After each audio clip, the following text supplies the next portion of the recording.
Salut très cher Capricorne, bienvenue sur ma chaîne Intuition des Sérines. J'espère que vous allez bien. Allez, on va commencer tout de suite. Chut, reste là, ne bouge pas. Ce que tu es sur le point d'entendre, très peu de gens sont prêts à le recevoir. Non pas parce que c'est compliqué, mais parce que la plupart des gens passent leur vie à courir tellement vite qu'ils n'entendent plus les murmures de leur propre âme. Toi, tu t'es arrêté, tu es là. Et ce simple fait raconte déjà quelque chose de profond sur l'endroit où tu en es dans ton parcours. Je vais te confier quelque chose que je perçois, et je te demande de ne pas chercher à l'analyser tout de suite. Laisse-le simplement entrer, comme une goutte de pluie chaude sur une terre assoiffée. Ce que tu appelles ta souffrance est en train de se transformer, pas de disparaître, de se transformer. Et la différence entre les deux est immense. Quand quelque chose disparaît, il ne laisse rien derrière lui. Quand quelque chose se transforme, il devient autre chose. Quelque chose de plus riche, de plus profond, de plus utile. Et c'est exactement ce processus qui est à l'œuvre dans ta vie en ce moment. La douleur que tu as portée, les épreuves que tu as traversées, les nuits lourdes et les matins gris, tout cela n'est pas en train de s'évaporer comme si rien ne s'était passé. Tout cela est en train de devenir le terreau d'une nouvelle réalité.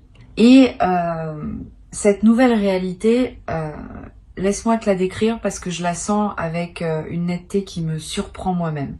Imagine un forgeron. Il prend un morceau de métal brut, informe, terne. Il le plonge dans le feu. Le métal rougit. Il souffre de la chaleur. Il perd sa forme initiale. Tout observateur extérieur pourrait croire que le métal est en train d'être détruit. Mais le forgeron sait. Il sait que ce passage par le feu est le seul chemin vers la lame, vers la beauté, vers la fonction, vers la puissance. Sans le feu, le métal reste un bloc inutile. Avec le feu, il devient une épée, un outil, une œuvre d'art. Tu es ce métal. Et le feu que tu as traversé n'était pas une punition, c'était une forge.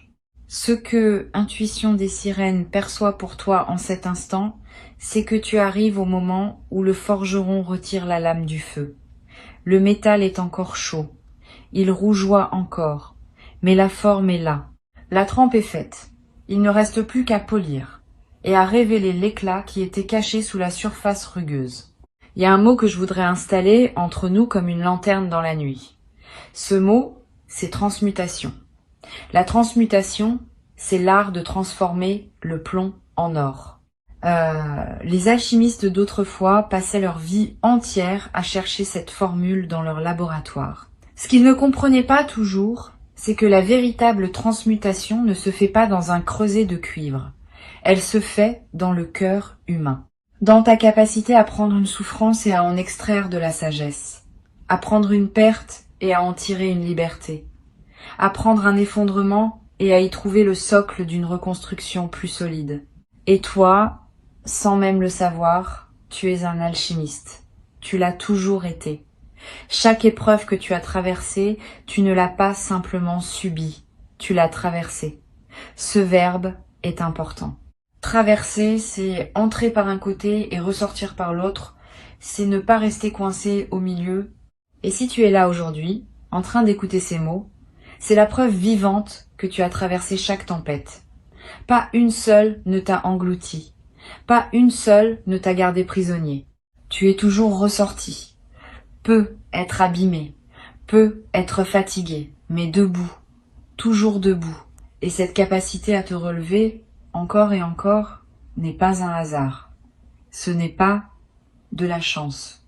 C'est une force qui vit en toi, et qui est bien plus ancienne que les circonstances de ta vie actuelle. C'est une force d'âme, une résistance du cœur, un refus profond, viscéral, de laisser la nuit avoir le dernier mot. C'est cette force-là qui a préparé le changement dont je vais maintenant te parler. Parce que le changement qui arrive n'est pas un accident. Ce n'est pas un coup de chance qui tombe du ciel sur quelqu'un qui n'a rien fait pour le mériter. C'est l'aboutissement naturel de tout ce que tu as construit dans l'invisible. Chaque fois que tu as choisi la gentillesse quand tu aurais pu choisir la colère. Chaque fois que tu as tendu la main quand tu aurais pu fermer le poing. Chaque fois que tu as continué à croire quand tout semblait te donner des raisons d'abandonner. Toutes ces petites décisions, ces micro-actes de foi quotidiens ont tissé un filet sous tes pieds. Un filet que tu ne pouvais pas voir, mais qui était là, qui est là, et qui maintenant est prêt à te porter vers quelque chose de nouveau. Je veux te parler de ce que signifie vraiment la fin d'une souffrance. Parce que c'est un concept que l'on comprend souvent mal. Quand on souffre, on imagine que la fin de la souffrance ressemble à l'opposé exact de ce qu'on vit. Si on est triste, on pense que la fin de la souffrance, c'est la joie permanente. Si on est seul, on pense que c'est la présence constante de quelqu'un. Si on est perdu, on pense que c'est une carte parfaite avec un itinéraire tracé au millimètre. Mais la vie ne fonctionne pas par opposition. Elle fonctionne par intégration. La fin de ta souffrance ne va pas ressembler à l'effacement de tout ce qui t'a fait mal. Elle va ressembler à un changement dans ta relation avec la douleur elle-même. Tu ne vas pas cesser de ressentir, tu vas cesser d'être emprisonné par ce que tu ressens. C'est comme la différence entre être sous l'eau et nager. Dans les deux cas, tu es dans l'eau. Mais dans un cas, tu te noies et dans l'autre, tu avances. Ce qui est en train de se mettre en place pour toi, c'est cette capacité à nager, à te mouvoir dans les courants de la vie avec une aisance que tu n'as jamais connue. Les vagues seront toujours là, elles font partie de l'océan. Mais toi, tu ne seras plus submergé. Tu sauras les lire, les anticiper, les chevaucher. Et cela change absolument tout dans l'expérience quotidienne de vivre. Pense un instant à la dernière fois où tu as ri sans raison. Pas un rire provoqué par une blague ou par une situation comique. Un rire qui a surgi de nulle part, du fond de toi, comme une source souterraine qui jaillit. Si tu te souviens de ce moment, tu sais de quoi je parle. Ce rire-là, c'est la signature de ton âme. C'est le son qu'elle fait quand rien ne l'empêche d'être elle-même. Quand les couches de protection, de méfiance, de douleur accumulées se fissurent suffisamment pour laisser passer la lumière d'origine, le changement qui arrive va multiplier ces moments, ces éclats de joie spontanée, ces instants où tu te surprendras à sourire, sans raison. Ces matins où tu ouvriras les yeux et où la première pensée qui te traversera ne sera pas une inquiétude mais une curiosité, une envie, un élan. Cela ne veut pas dire que chaque jour sera parfait. Cela veut dire que ta ligne de base va changer. La fréquence fondamentale sur laquelle tu vibres va monter d'un cran. Les jours difficiles seront toujours là, mais ils seront des exceptions au lieu d'être la norme. Et surtout, tu auras les ressources intérieures pour les accueillir sans qu'ils te détruisent. Je veux maintenant te parler de quelque chose que peu de gens remarquent quand ils sont en pleine transition. C'est ce que j'appelle la réorganisation silencieuse. Quand un grand changement se prépare dans ta vie, les premiers signes ne sont pas spectaculaires. Ils sont subtils, presque imperceptibles. C'est un goût différent dans ta bouche le matin. Une envie soudaine de ranger un tiroir que tu n'avais pas ouvert depuis des mois. Un livre qui t'attire sans que tu saches pourquoi. Une musique qui te fait pleurer alors qu'elle ne t'avait jamais touché auparavant. Un besoin nouveau de silence. Ou au contraire, un besoin soudain de mouvement, de sortir, de respirer un air différent. Ces micro-signaux ne sont pas anodins. Ce sont les premiers tremblements d'un continent intérieur qui se déplace. La tectonique de ton âme est en mouvement. Et comme les plaques tectoniques de la Terre, ces mouvements sont lents, profonds et irréversibles. Quand un continent bouge, il ne revient pas en arrière. Quand ton âme se déplace vers une nouvelle position, elle ne recule pas. Observe ces signes avec tendresse. Ne les juge pas. Ne cherche pas à les expliquer. Contente-toi de les accueillir comme les messagers d'un printemps que tes yeux ne peuvent pas encore voir, mais que ton corps et ton intuition ont déjà détecté. Tu sais, il y a une intelligence dans le corps humain qui dépasse de loin tout ce que le cerveau peut concevoir. Ton corps sait des choses que ta tête ignore et réagit à des fréquences que ton mental ne peut pas capter. Et en ce moment, ton corps te parle. Il te dit, à sa manière, que quelque chose de beau se prépare. Peut être que tu le sens dans tes épaules qui se détendent légèrement, peut être dans ta respiration qui devient un peu plus profonde sans effort, peut être dans un appétit qui change ou dans un sommeil qui se modifie. Ton corps se prépare à accueillir une version de toi que tu n'as pas encore rencontrée.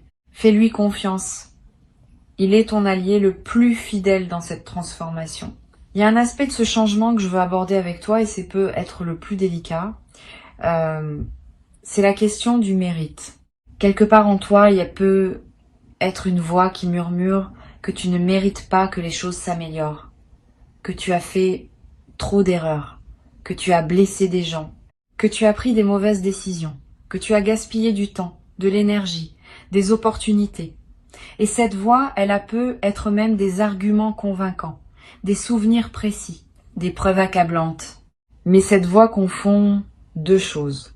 Elle confond la responsabilité et la condamnation. Être responsable de ses erreurs, c'est sain, c'est mature, c'est nécessaire. Mais se condamner soi-même à une souffrance perpétuelle à cause de ses erreurs, ce n'est ni sain, ni juste, ni utile. La vie n'est pas un tribunal. Elle n'émet pas de sentence définitive. Elle offre des cycles, des renouvellements, des secondes chances, des troisièmes chances, des centièmes chances. Parce que la vie comprend quelque chose que le mental humain a du mal à saisir. Chaque erreur est un apprentissage et chaque apprentissage rapproche de la lumière. Tu mérites ce qui vient, non pas parce que tu es parfait, mais précisément parce que tu ne l'es pas. Parce que malgré tes imperfections, malgré tes chutes, malgré tes zones d'ombre, tu as continué à avancer. Tu n'as pas renoncé à toi-même. Et ce simple fait, ce refus discret de baisser les bras, est la chose la plus noble et la plus courageuse qu'un être humain puisse faire. L'énergie que capte Intuition des sirènes pour toi porte en elle cette nuance essentielle. C'est pas un changement qui va te demander de devenir quelqu'un d'autre. C'est un changement qui va te permettre d'être enfin toi-même, pleinement, sans honte et sans masque. Tout ce que tu as refoulé, tout ce que tu as caché, tout ce que tu n'as pas osé montrer au monde par peur du jugement, c'est exactement cela qui constitue ton trésor. Les parties de toi que tu considères comme des faiblesses sont en réalité tes forces les plus rares. Ta sensibilité que le monde t'a peu être appris à cacher est une antenne qui capte des réalités invisibles aux autres. Ta profondeur émotionnelle qu'on t'a peu être reprochée est la raison pour laquelle tu comprends les gens mieux qu'ils ne se comprennent eux-mêmes. Ta tendance à tout ressentir intensément, que tu as peu être vécu comme un fardeau, est en réalité un don. Et ce don est sur le point de trouver sa place dans le monde, sa vraie place. Pas celle que les autres ont définie pour toi, pas celle que la société attend de toi. Ta place à toi. Celle qui a la forme exacte de ton âme. Je perçois quelque chose de très spécifique. Quand je me connecte à ton énergie, c'est comme si tu avais passé des années à essayer de t'adapter à un monde qui n'était pas calibré pour toi. Comme si tu avais essayé de jouer une partition écrite pour un autre instrument, tu as fait de ton mieux. Tu as essayé d'en tirer une mélodie acceptable. Mais au fond de toi, tu sentais que le son n'était pas juste, que quelque chose manquait, que tu n'étais pas à ta place. Ce sentiment ne venait pas d'un défaut en toi. Il venait du fait que tu jouais la mauvaise partition. Et ce qui change maintenant, c'est pas toi. C'est la partition. La vie est en train de te présenter une nouvelle musique. Une musique écrite pour ton instrument unique. Et quand tu commenceras à la jouer, tu seras stupéfait par la beauté du son qui en sortira. Un son que tu n'as jamais entendu, parce que personne d'autre ne peut le produire. Il est uniquement le tien. Sais-tu ce qui arrive à un fleuve quand il rencontre un obstacle qu'il ne peut pas contourner? Il ne se bat pas. Il ne se fracasse pas indéfiniment contre la roche. Il monte. L'eau s'accumule, gagne en profondeur, en puissance, en volume, et un jour, elle passe par-dessus, où elle trouve une fissure dans la roche que personne n'avait vue, où elle creuse patiemment millimètre par millimètre, jusqu'à se frayer un nouveau chemin. Le fleuve ne doute jamais de sa destination. Il sait qu'il va vers la mer. Il ne sait pas exactement par où, mais il sait vers où. Et cette certitude paisible lui donne une force que rien ne peut arrêter. Tu portes en toi cette même certitude. Peut être qu'elle est enfouie, peut être qu'elle est recouverte de couches, de désillusions et de fatigue. Mais elle est là. Cette conviction sourde, presque animale, que ta vie va quelque part de beau. Que tout ce que tu traverses te rapproche de quelque chose qui mérite d'être vécu. Et voici un aspect de cette transformation que je trouve particulièrement fascinant. Quand une personne commence à changer de l'intérieur, son environnement met un certain temps à s'adapter. C'est comme quand tu changes de lunettes. Pendant les premières heures, le monde semble légèrement décalé. Tes yeux doivent s'ajuster.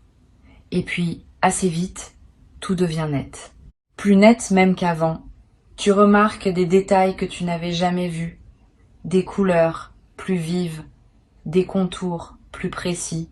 Le monde autour de toi est en train de s'ajuster à ta nouvelle vision intérieure. Les gens vont se repositionner naturellement. Ceux qui résonnent avec la personne que tu deviens vont se rapprocher. Ceux qui résonnaient avec l'ancienne version vont peu être s'éloigner. Et cela peut être déstabilisant au début. Mais c'est un mouvement sain, nécessaire, inévitable. Parce que tu ne peux pas grandir et demander à tout ton environnement de rester exactement le même. La croissance implique le mouvement, et le mouvement implique le changement. N'aie pas peur de ce réajustement. Il ne signifie pas que tu perds quelque chose, il signifie que tu fais de la place pour ce qui correspond vraiment à qui tu es en train de devenir. Il y a aussi, dans ce processus, une forme de deuil lumineux. Un deuil de la personne que tu étais, de ses certitudes, de ses limites, de son monde connu.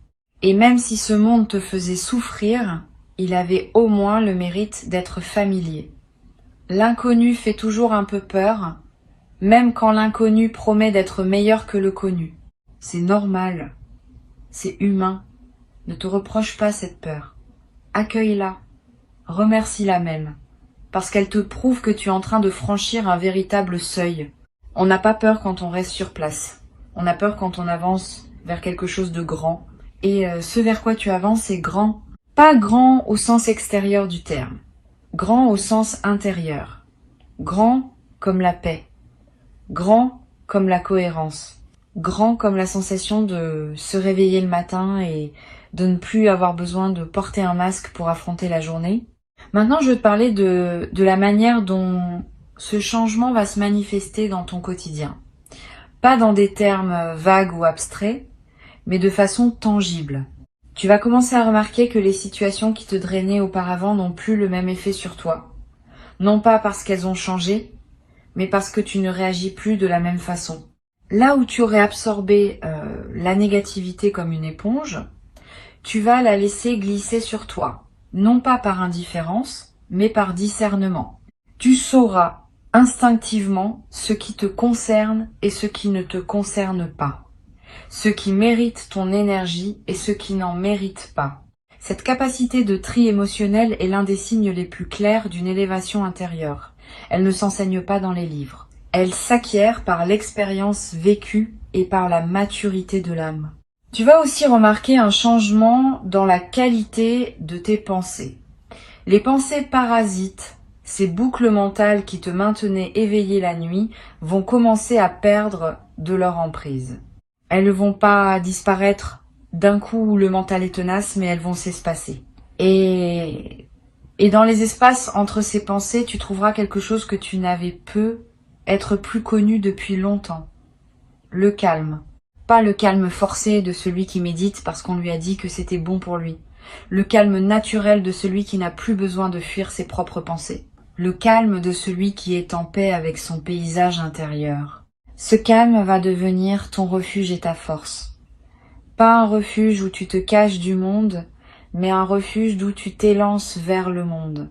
Avec plus de clarté, plus de présence, plus de joie. Et la joie dont je parle n'est pas l'euphorie passagère que procure un événement heureux. C'est une joie de fond, une joie structurelle. Comme la note fondamentale d'un accord de musique, celle sur laquelle toutes les autres notes s'appuient. Cette joie-là ne dépend pas de ce qui se passe autour de toi. Elle dépend de ce qui se passe en toi. Et ce qui se passe en toi, en ce moment même, est en train de poser les fondations de cette joie durable. Il y a un paradoxe magnifique dans ce que tu vis. Tu as cherché pendant longtemps la sortie de ta souffrance. Tu as cherché des portes, des clés, des solutions. Tu as demandé des réponses à l'extérieur. Et ce que tu découvres maintenant, c'est que la porte était ouverte depuis le début. Tu ne la voyais pas parce que tu regardais dans la mauvaise direction. La sortie de ta souffrance n'était pas devant toi, elle était en toi. Ce n'est pas un cliché, c'est la vérité la plus concrète qui existe. Parce que le jour où tu changes la manière dont tu te regardes toi-même, le monde entier se réorganise autour de cette nouvelle vision. Les mêmes rues, les mêmes visages, les mêmes journées, mais vues à travers des yeux neufs. Des yeux lavés par tout ce que tu as pleuré. Des yeux adoucis par tout ce que tu as compris. Des yeux rendus perçants par tout ce que tu as refusé de laisser te détruire. Ces yeux-là, ce sont les tiens maintenant. Et le monde qu'ils voient est un monde rempli de possibilités que tu ne soupçonnais pas. Je sens que tu es en train d'arriver à un endroit de ton parcours où les pièces du puzzle commencent enfin à s'assembler. Pas tout en même temps, mais suffisamment pour que tu aperçoives le dessin. Pour que tu comprennes que ce qui te semblait chaotique avait en réalité un ordre caché. Un ordre bienveillant. Un ordre qui travaillait pour toi-même quand tu pensais que tout travaillait contre toi. Il y a un mot japonais, kintsugi, qui désigne l'art de réparer la poterie brisée avec de la poudre d'or. Au lieu de cacher les fissures, on les met en lumière, on les rend précieuses. Et l'objet réparé est considéré comme plus beau que l'objet intact parce qu'il porte son histoire dans ses veines dorées. Tu es cet objet. Tes fissures ne sont pas des défauts, ce sont des lignes d'or. Et le changement qui arrive dans ta vie est précisément ce processus de dorure. Tes blessures deviennent des ornements. Tes cicatrices deviennent des preuves de ta force. Ce que tu pensais être les traces de ta destruction devient la cartographie de ta renaissance. C'est peu être la chose la plus belle que je puisse te dire aujourd'hui. Tu n'as pas été brisé pour rien.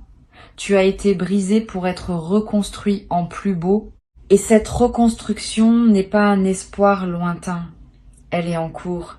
Elle se fait en toi, maintenant, à chaque instant, à chaque respiration. Et sais-tu ce que font les arbres qui ont survécu à un incendie de forêt? Leurs troncs portent les marques noires de la brûlure, leur écorce est craquelée, sombre, abîmée. Mais si tu observes attentivement, tu verras que ces arbres-là sont souvent les premiers à reverdir. Leurs racines protégées sous terre pendant que le feu faisait rage en surface, ont continué à puiser l'eau et les nutriments dont l'arbre avait besoin. Et quand le feu s'éteint, ses racines envoient une sève nouvelle, plus vigoureuse encore qu'avant, parce que le sol autour d'elle a été enrichi par les cendres. Le feu qui semblait destructeur a en réalité fertilisé la terre. Tes racines à toi sont intactes. Elles l'ont toujours été. Quoi que tu aies traversé en surface, quelle que soit l'intensité du feu qui a balayé ta vie, la partie la plus profonde de toi n'a jamais été atteinte. Et c'est de cette profondeur que monte maintenant la sève du renouveau. Tu le sens, cette énergie montante. Cette envie timide, mais persistante de croire que les choses peuvent être différentes. Ce n'est pas de la naïveté, c'est de la sève. C'est la vie elle-même qui refuse de s'arrêter, qui refuse de te laisser tomber. Il y a une forme de grâce dans tout cela qui dépasse l'entendement humain. La manière dont la vie orchestre les renaissances a quelque chose de mystérieux et de profondément rassurant. Elle ne te demande pas de comprendre le mécanisme. Elle te demande simplement de lui faire confiance, de la laisser opérer en toi, de ne pas interférer avec le processus par ta peur ou ton impatience, de te laisser reconstruire avec la patience du kintsugi, veine d'or après veine d'or. La souffrance que tu as connue avait un sens que tu ne pouvais pas percevoir tant que tu étais dedans. C'est comme essayer de lire un livre en ayant le nez collé contre la page. Tu ne vois que des lettres floues, sans lien entre elles. Mais dès que tu prends du recul, les mots apparaissent, les phrases se forment, et l'histoire se révèle. Tu prends ce recul maintenant. Et l'histoire de ta vie commence à se lire d'une manière qui te coupe le souffle, Non pas parce qu'elle est tragique, mais parce qu'elle est belle. Parce qu'elle a une cohérence que tu ne soupçonnais pas. Parce que chaque chapitre, même les plus douloureux, a contribué à te rendre capable de vivre ce qui vient. Et ce qui vient, je te le répète, est à la mesure de ce que tu as traversé. L'univers a cette forme de justice poétique. Il ne te donne pas le bonheur que tu n'aurais pas su reconnaître. Il te le donne quand tu as assez mûri pour le voir, pour le goûter, pour le savourer pleinement, pour ne pas le gaspiller. Tu es prêt, tu es mûr, tu es à la hauteur. Et si une part de toi doute encore, si un coin de ton esprit résiste et se demande si ces mots s'appliquent vraiment à toi, je t'invite à poser ta main sur ton cœur un instant, sans son battement. Ce battement n'a jamais cessé, même dans tes pires moments. Ce battement est la preuve la plus simple et la plus irréfutable que la vie croit en toi, que la vie continue de miser sur toi, que la vie, dans sa sagesse silencieuse, te considère comme quelqu'un qui vaut la peine de battre pour. Et si la vie croit en toi, pourquoi ne croirais-tu pas en elle quand elle te dit que le meilleur est en route? Ce que tu as porté pendant si longtemps, ce poids invisible que personne ne voyait, cette fatigue qui n'était pas physique mais existentielle, ce sentiment d'être décalé par rapport au monde, tout cela est en train de s'alléger. Non pas parce que quelqu'un est venu te l'enlever des épaules, mais parce que tu as développé la force de le déposer toi-même. Et il y a un monde de différence entre les deux. Quand quelqu'un te libère, tu dépends de cette personne. Quand tu te libères toi-même, tu dépends de ta propre puissance. Et cette puissance ne peut plus jamais t'être retirée. C'est peut être la transformation la plus fondamentale de toutes, celle qui passe de la dépendance à la souveraineté, du regard tourné vers l'extérieur au regard tourné vers l'intérieur, de l'attente à l'action. Non pas une action frénétique, bruyante, épuisante, une action douce, guidée, inspirée. L'action de quelqu'un qui ne court plus après la vie, mais qui marche avec elle à son rythme, en confiance. Avant de clore cet espace que nous avons partagé, je veux que tu gardes une chose gravée en toi, une seule chose, si tu ne devais retenir qu'une seule idée de tout ce que tu viens d'entendre. La voici. Ta souffrance n'a jamais été ta destination, elle n'a jamais été ton adresse permanente, elle a toujours été un passage, un tunnel, et les tunnels, par définition, ont une sortie. Tu approches de cette sortie. La lumière au bout n'est pas un mirage. Elle est réelle, elle est chaude. Et elle t'attend avec la patience infinie de ce qui t'a toujours appartenu. Tu sais ce que font les papillons quand ils sortent enfin de leur chrysalide. Ils ne s'envolent pas immédiatement. Ils restent un moment accrochés à la branche, les ailes encore humides, encore froissées.